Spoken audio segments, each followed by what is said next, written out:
magandang araw po sa inyong lahat, mga kababayan ko at sa mga nanonood ng ating mga munting video. Pasensya na po kayo. Ngayon po tayo muling content. Dahil po sa patuloy po ang bugso ng hangin, dala po ng mga bagyo na dumating dito sa ating bansa po. Sana po lahat po tayo huwag po tayo kumpiyansa kahit malayo po yung bagyo sa lugar ninyo. Mag-ingat po kayo, lalong lalo na po dyan sa mga malalapit sa mga creek, sa mga sapa. Delikado po sa landslide, baha.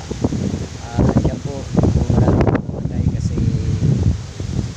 hindi natin babantayan, namamalaya na ang tubig pala dyan sa mga creek, sa mga sapa, biglang lumalapit, bumabaha. Kaya ingat po tayo.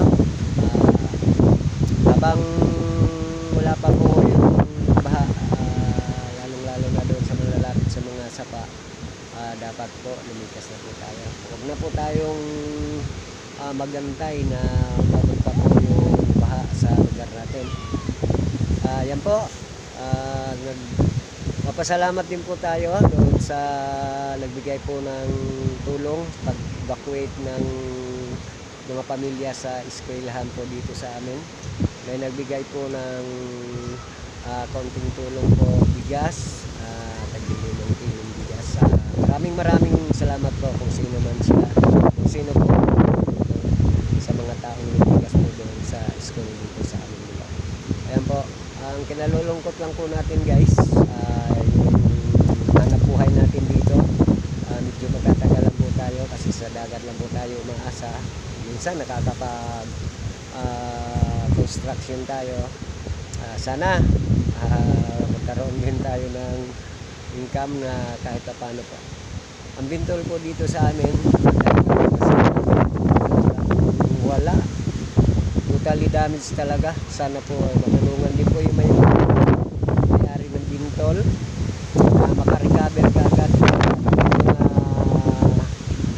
mananagat dito sa area po namin, makapanagat kami muli. Ayan, papakita po natin sa inyo, makikita nyo po ngayon po, malakas pa rin ang hangin dito sa amin at malalakas po ang alon.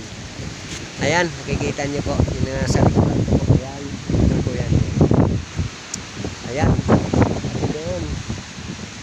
Wala na po yan, mga bali-bali na po yung kawayan yan. Kaya medyo mahirapan din kaagad makarecover ang mga may-ari na may mga bintol dito. Kasi po malaking gasto din yan sa pagpapatayo ng bintol na yan. Mahal din po yung mga kawayan. At hindi pa po malapitan para mailigpit yung mga kawayan at magamit pa yung mga natitirang mga kawayan dyan sa bintol na yan.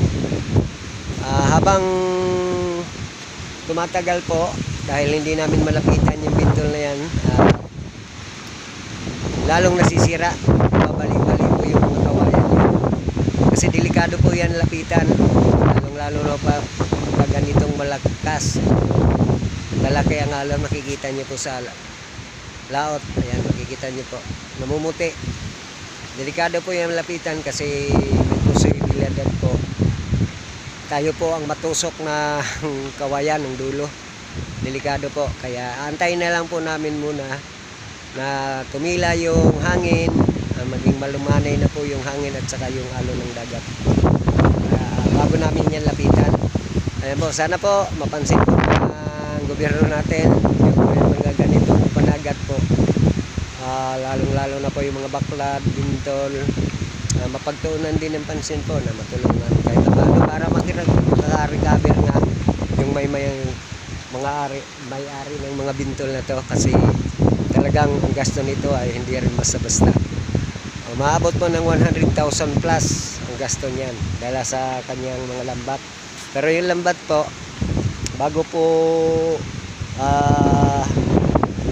dumating yung bagyong Tino, nailigpit na po yun.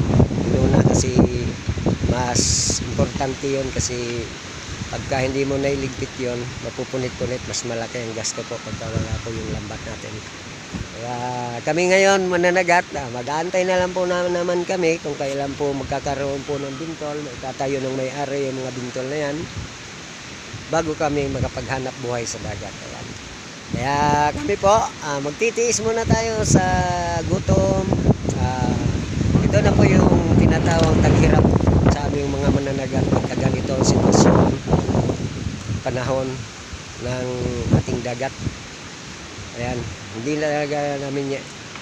talaga namin malalapitan ang dagat dahil delikado po yung buhay namin dyan. Ayan, kaya humihingi po uli ako ng pasensya po sa inyo dahil ngayon